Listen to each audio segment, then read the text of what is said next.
सरपंचों के जो कुछ एक चौधरी बने फिर रहे हैं, वो चौधरी बाकी जो सरपंच हैं उनको मैं तो ये कहूँगा कि एक तरह से बहकाने, बरगलाने और धोखा देने का काम कर रहे हैं। जितेंद्र सिंह काम नहीं करवा पाए जिस लेवल पर एक सांसद जब उनको बनाया था तो लोगों को एक उम्मीद थी कि एक पढ़ा लिखा अनुभवी आदमी को जो है हमने अपना नेता बनाया है, लेकिन उस लेवल पर उसमें भी एक और ख़ास बात ये है, काफ़ी हद तक कोई भी नेता हो उसके चारों तरफ जो चाटुकार रहते हैं सबसे बड़े ज़्यादा वो उसको मारते हैं।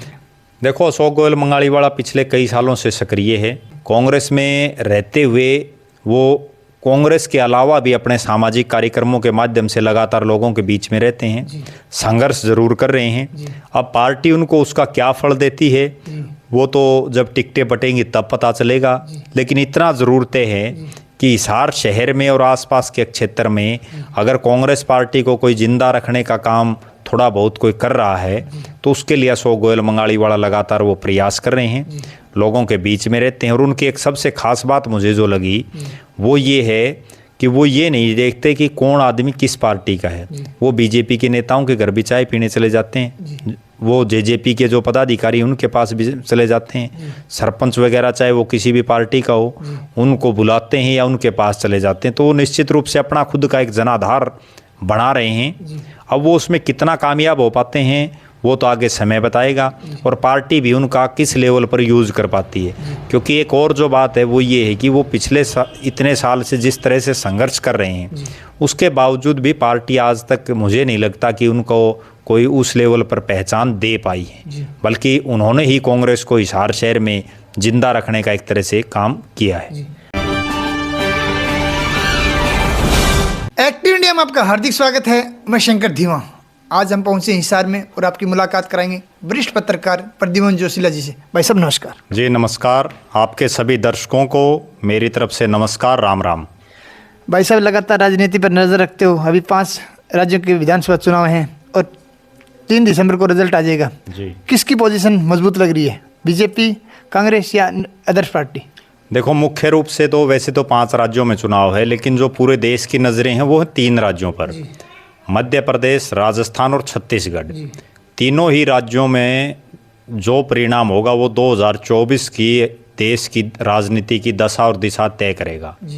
राजस्थान में जहाँ तक सवाल है वहाँ अशोक गहलोत और वर्सेस बीजेपी, वहाँ कोई राहुल गांधी का बहुत ज़्यादा लंबा चौड़ा कोई सिस्टम दिखाई नहीं दे रहा, ना ही नरेंद्र मोदी का है। लेकिन जिस तरह से वसुंधरा राजे सिंधिया को मोदी और अमित शाह की जोड़ी दरकिनार कर रही है लगातार, उसका खामियाजा बीजेपी को भुगतना पड़ सकता है।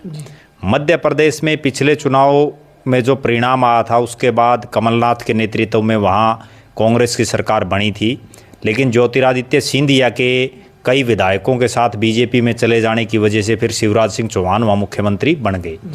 अब ऐसा लग रहा है कि वहाँ भी बड़ी क्लोज फाइट है, लेकिन कांग्रेस अप दिखाई दे रही है। छत्तीसगढ़ में भूपेश बघेल बहुत अच्छी पोजीशन में हैं और कुल मिलाकर के ये कहा जा सकता है कि बीजेपी की बजाय कांग्रेस तीनों राज्यों में आज के दिन अप दिखाई दे रही है। बाकी अभी चुनाव प्रचार शुरू होगा, क्योंकि अभी तक तो सारे प्रत्याशी चुनावी मैदान में नहीं उतरे हैं। ज्यों-ज्यों चुनाव आगे चलेगा उसी के बाद सब स्पष्ट हो पाएगा। मोदी और जो अमित शाह की जोड़ी है वो भी आखिरी बॉल, जैसे जो क्रिकेट की आखिरी बॉल होती है उस तक वो जो है खेलते हैं। दूसरी बात करूँ, अभी बात इंडिया नाम का गठबंधन बना जिसमें काफ़ी पार्टियां आई, 28 पार्टियां थी, और उसके बाद में एनडीए जो बीजेपी की उसमें 38 पार्टियां हैं। नाम मोदी का लिया जाता है लेकिन पार्टियां छोटी मोटी करके 38 हैं। इस गठबंधन में एनडीए वर्सेस इंडिया, इसमें आपको कौन सी मजबूत लग रही है? देखो, आज के दिन तो बीजेपी के राज में पिछले 9.5 साल से नरेंद्र मोदी देश के प्रधानमंत्री हैं। इंडिया जो गठबंधन है उनकी तरफ से अभी तक कोई कैंडिडेट उनका फाइनल नहीं हुआ है। जब तक उनकी तरफ से कोई प्रधानमंत्री पद का दावेदार नहीं आता तब तक कुछ भी नहीं कहा जा सकता। लेकिन आज अगर आज के सीन में देखें, लोग बीजेपी से नाराज़ खूब हैं, लेकिन उसके बावजूद विकल्प ना होने की वजह से मोदी को ही वो ज़्यादा प्रेफर कर रहे हैं। दूसरी तरफ जो इंडिया गठबंधन है उसमें अभी तक ये तय नहीं हो पा रहा कि किस सीट पर कौन लड़ेगा, कौन उनका चेहरा होगा। जब तक वो सारी चीज़ें तय नहीं होंगी टेबल पर तब तक कुछ भी कहना बड़ा मुश्किल है। और दूसरी बात जो है वो ये है कि इंडिया गठबंधन में जितने दल आज के दिन शामिल हैं वो आखिरी तक कितने दल रहते हैं, इस पे भी एक बड़ा प्रश्न है, क्योंकि उनमें आपस में टकराव रहता है। अरविंद केजरीवाल कांग्रेस के खिलाफ भी बोलते रहते हैं, दूसरी तरफ वो जो है आम आदमी पार्टी इंडिया गठबंधन का हिस्सा है। तो इस तरह से अभी कुछ भी कहना बड़ा मुश्किल है। मैं बात करूँ हरियाणा में बीजेपी और जेजेपी की सरकार है, लेकिन बीजेपी के कद्दावर नेता विजेंद्र सिंह ने उन्हें आओ मेरी आवाज़ सुनो, जिन में लोगों ने आवाज़ सुनी वो तो आप बता पाओगे, लगातार आपने वीडियो भी बनाए, करीब भीड़ गई थी, ऐसी बात नहीं है। और उसके बाद वो भी बगावती सुर अपना चुके हैं और उनका कल एक स्टेटमेंट आया था कि 20 दिन के अंदर यदि गठबंधन नहीं टूटा तो बीजेपी को काफ़ी नुकसान होगा, जाट वोट नहीं देगा बीजेपी को। देखो ये तो निश्चित है, क्योंकि जो मेरी आवाज़ सुनो चौधरी वीरेंद्र सिंह का कार्यक्रम था, एक आदमी की बिना पार्टी बिना झंडे डंडे की इतनी बड़ी रैली पिछले कई सालों में नहीं हुई है। 20,000 के आसपास उस रैली में लोग थे और उस रैली ने ये दिखा दिया कि बांगर का जो शेर है वो अभी बूढ़ा नहीं हुआ है। लेकिन उन्होंने जो दुष्यंत चौटाला के ऊपर बातें कही, मैं उससे सहमत नहीं हूँ। एक इतने बड़े नेता को अपने इतनी बड़ी रैली में किसी एक आदमी को, और वो भी उम्र में उनसे इतना कम, राजनीतिक अनुभव में उनसे कई गुना कम, उसको टारगेट उन्होंने नहीं करना चाहिए था। लेकिन कई बार राजनीति में पब्लिक जो चाहती है वो बोलना पड़ता है मंच के माध्यम से, और उन्होंने वही बोला जो जनता वहाँ चाह रही थी। और उनकी मजबूरी ये है कि अगर वो बीजेपी में रहते हैं और जेजेपी का अलायंस हो जाता है तो उनको उचाना की सीट नहीं मिलेगी, क्योंकि उचाना में 50,000 के आसपास वोटों से उनकी धर्मपत्नी दुष्यंत चौटाला के मुकाबले में चुनाव हार चुकी हैं। तो लिहाजा उचाना को बचाने के लिए, हिसार को बचाने के लिए और अपनी जो उनकी राजनीतिक ज़मीन है उसको जिंदा रखने के लिए उनकी मजबूरी है या तो बीजेपी जेजेपी के साथ समझौता तोड़े। अगर वो नहीं तोड़ते तो उनको निश्चित रूप से अलग रास्ता अपनाना पड़ेगा, क्योंकि दोनों एक मयान में दो तलवारें नहीं ठहर सकती। बात करूँ, हमने काफ़ी सरपंचों की इंटरव्यू किए और उनको ई टेंडरिंग को लेकर नाराज़ किए, और सरपंच महोदय ये भी बोल रहे हैं कि जो खट्टर साहब के सीधा ऑर्डर देते हैं अधिकारियों को वो भी नहीं सुनते हैं। तो आपको ये नहीं लग रहा है कि जो सरपंच जो गांव का एक प्रतिनिधि करता है उसकी पावर छीन ली और वो भी नाराज़ है, तो इसका मतलब पूरे गाँव का काम कैसे होगा? तो उसको आप किस तरह देखते हैं? देखो, सरपंचों का जो आंदोलन है उसकी अगर कड़वी सच्चाई मैं आपको बताऊँ और आपके दर्शकों को, तो वो ये है कि जो कुछ एक लोग सरपंचों के प्रधान बने फिर रहे हैं, वो जो बाकी जो सरपंच हैं उनको धोखा दे रहे हैं, उनको बरगला रहे हैं। क्योंकि मैंने अपनी आंखों से बहुत से ऐसे लोगों को देखा है जो इन सरपंचों के कोई ब्लॉक प्रधान बना हुआ है, कोई जिला प्रधान बना हुआ है, कोई कुछ बना हुआ है, कोई अन्य पदाधिकारी है, वो चोरी छिपे बीजेपी और जेजेपी के बड़े बड़े मंत्रियों, सरकार के मंत्रियों, सांसदों के साथ मिलते हैं, उनसे अपने तो काम निकलवा लेते हैं। लेकिन जो बाकी जो सरपंच हैं उनको वो बरगलाते हैं, उनको वो बहकाने का काम करते हैं। ठीक है, सरपंचों की मांग जायज़ है, सरकार ने काफ़ी हद तक उनको सुनने का भी काम किया है।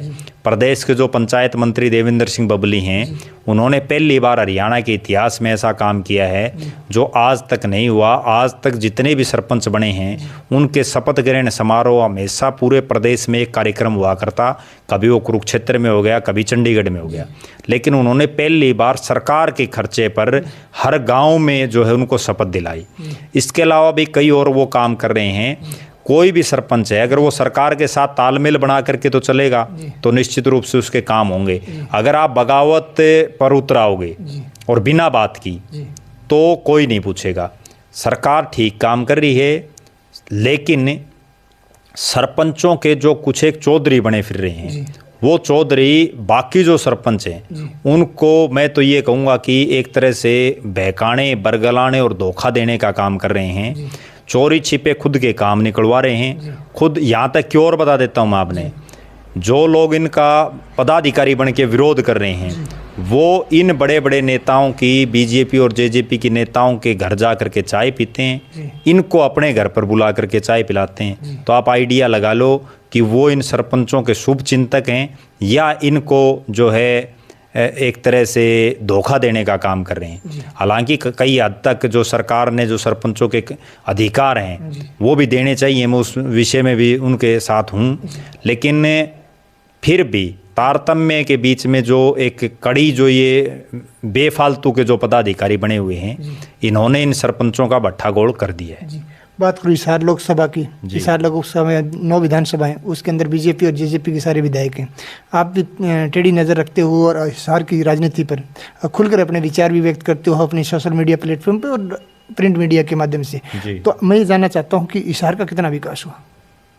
देखो, अगर विकास की बात करें तो जितना होना चाहिए था उस लेवल पर तो कुछ हुआ नहीं। हिसार में पिछले चाहे 9.5 साल हो या उससे पहले का भी कार्यकाल हो, हिसार हरियाणा प्रदेश का वो जिला है जो विधानसभा क्षेत्रों के हिसाब से सबसे बड़ा जिला है, जहाँ 7 विधायक आते हैं। हिसार किसी समय CM सिटी रहा है। हिसार वो क्षेत्र है जिसने देश और प्रदेश की राजनीति के बड़े बड़े चेहरों को दिया है। यहाँ तक कि देश के एक उपराष्ट्रपति भी हिसार से रहे हैं, जिसका बहुत कम लोगों को पता है।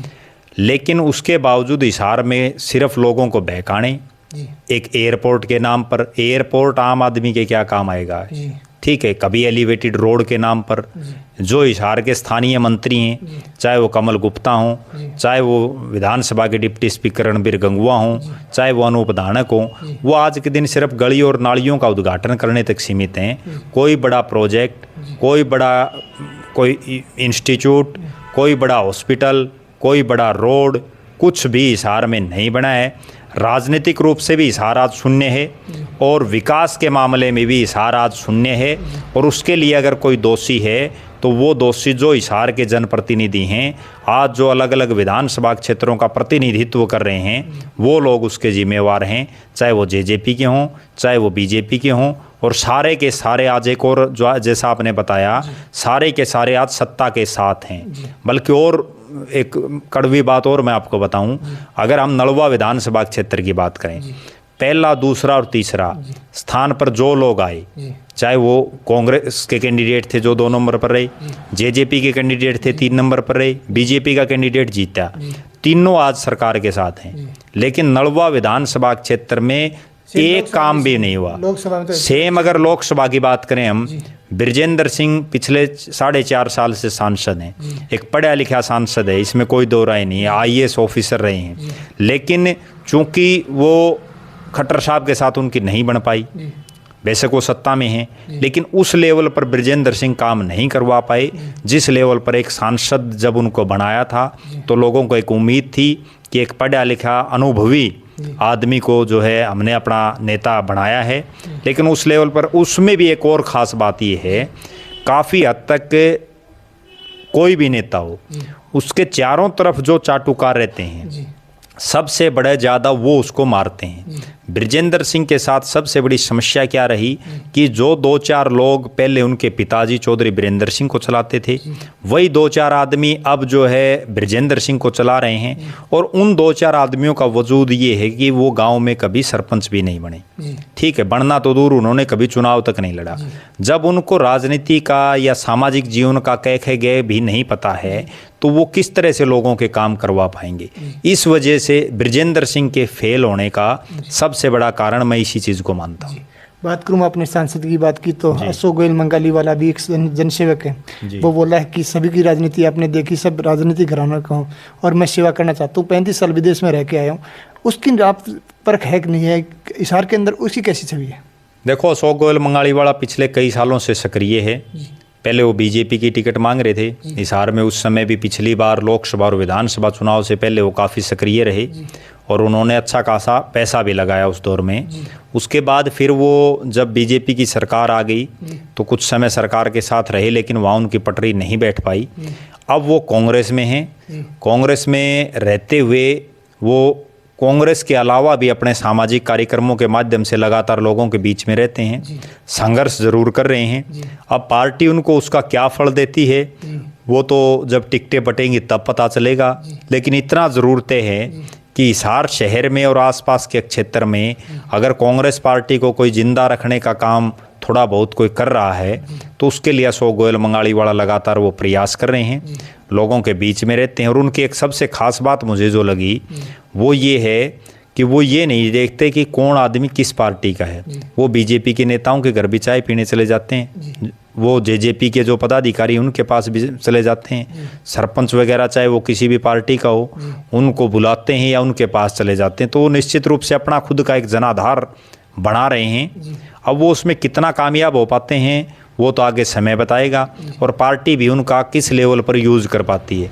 क्योंकि एक और जो बात है वो ये है कि वो पिछले इतने साल से जिस तरह से संघर्ष कर रहे हैं, उसके बावजूद भी पार्टी आज तक मुझे नहीं लगता कि उनको कोई उस लेवल पर पहचान दे पाई है, बल्कि उन्होंने ही कांग्रेस को हिसार शहर में जिंदा रखने का एक तरह से काम किया है।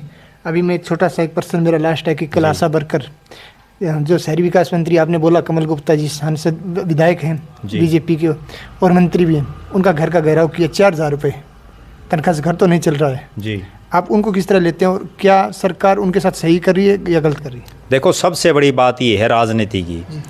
आप अगर किसी व्यापारी आदमी को, आप किसी कोई दूसरा व्यवसाय कोई आदमी कर रहा हो, चाहे वो डॉक्टर हो, चाहे वो इंजीनियर हो, चाहे वो जो है कोई रिकवरी मैन हो, चाहे वो कोई फाइनेंसर हो, कोई प्रॉपर्टी की कॉलोनी काटने वाला हो, ऐसे लोगों को अगर आप राजनीति में अपना जनप्रतिनिधि बनाओगे तो उसका खामियाजा जनता को भुगतना पड़ेगा। उसका कारण क्या है कि राजनीति में वो आदमी चाहिए जिसको हर गरीब से गरीब और अमीर से अमीर आदमी के दुख तकलीफ का पता हो, जिसको ये पता हो कि खेती किसानी कैसे होती है, जिसको ये पता हो कि घर कैसे चलाया जाता है।